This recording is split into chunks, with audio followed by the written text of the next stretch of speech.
नमस्कार, आप देख रहे हैं न्यूज 18 मगध।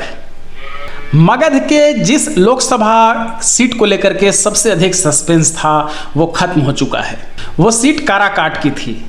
दरअसल उपेंद्र कुशवाहा के फिर से एनडीए में आ जाने के बाद इस सीट पर यह सस्पेंस बना हुआ था कि अब आखिर किसे इस सीट से चुनाव लड़ाया जाएगा, एनडीए की तरफ से उम्मीदवार कौन होंगे। पिछले चुनाव में यानी 2019 में जो चुनाव हुआ था उसमें महाबली सिंह ने उपेंद्र कुशवाहा को हराया था।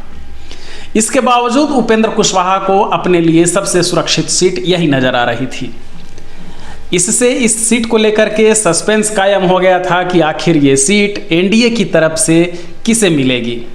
और अब एनडीए ने आज उम्मीदवारों की जो घोषणा की है उसके अनुसार काराकाट के उम्मीदवार होंगे उपेंद्र कुशवाहा।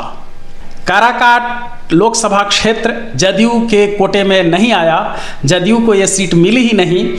ये सीट उपेंद्र कुशवाहा को दी गई है एनडीए की तरफ से, और इस तरह से महाबली सिंह इस बार इस सीट से चुनाव एनडीए की ओर से नहीं लड़ पाएंगे। आपको बता दें कि पिछले चुनाव में दिलचस्प ये रहा था कि काराकाट लोकसभा क्षेत्र से जो टॉप 3 प्रत्याशी थे वो तीनों ही कुशवाहा समुदाय से थे। और इस सीट पर कुशवाहा प्रत्याशियों को किस तरह से वोट मिलते हैं आप इससे अंदाजा लगा सकते हैं। 2019 का आंकड़ा देख लीजिए। विजेता हुए थे महाबली सिंह, उन्हें मिला था कुल 3,98,408 वोट। और दूसरे नंबर पर रहे थे उपेंद्र कुशवाहा, उन्हें मिले थे टोटल वोट 3,13,866।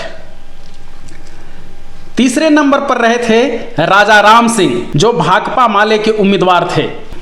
राजा राम सिंह को कुल 24,932 वोट मिले थे। और चौथे नंबर पर रहा था नोटा। उसके बाद बाकी प्रत्याशियों को नोटा से भी कम वोट मिले थे। प्रतिशत के लिहाज से देखें तो महाबली सिंह को टोटल वोट का 45.9% वोट मिला था और जीत का अंतर 9.8% था। उपेंद्र कुशवाहा जो दूसरे नंबर पर रहे थे उनको टोटल वोट का 36.1% वोट मिले थे।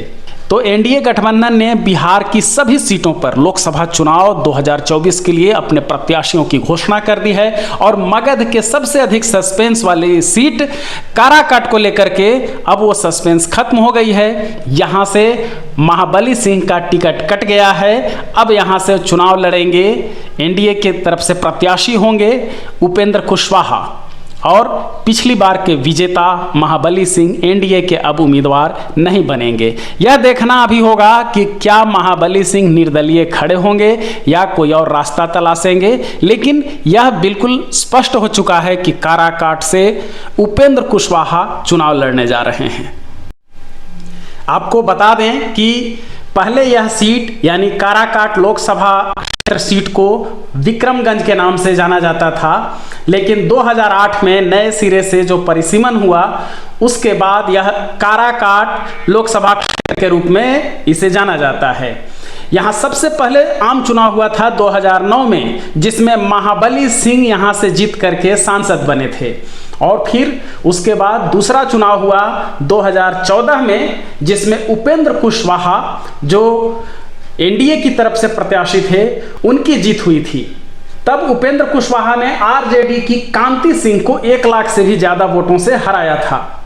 2014 के चुनाव में जदयू के प्रत्याशी महाबली सिंह ही थे, लेकिन वो तीसरे नंबर पर रहे थे। लेकिन 2019 के चुनाव में एनडीए की तरफ से प्रत्याशी बने महाबली सिंह और विजेता भी बने उपेंद्र कुशवाहा दूसरे नंबर पर रहे। जब से काराकाट लोकसभा क्षेत्र बना है तब से इस सीट पर एनडीए का ही कब्जा रहा है और कुशवाहा समुदाय से ही सांसद बने हैं। यह भी दिलचस्प है कि इस सीट पर हमेशा एनडीए का कब्जा रहा, लेकिन इस सीट से बीजेपी ने अब तक कोई प्रत्याशी नहीं दिया है। सहयोगी दलों के ही प्रत्याशी यहां से खड़े होते रहे हैं और जीतते रहे हैं।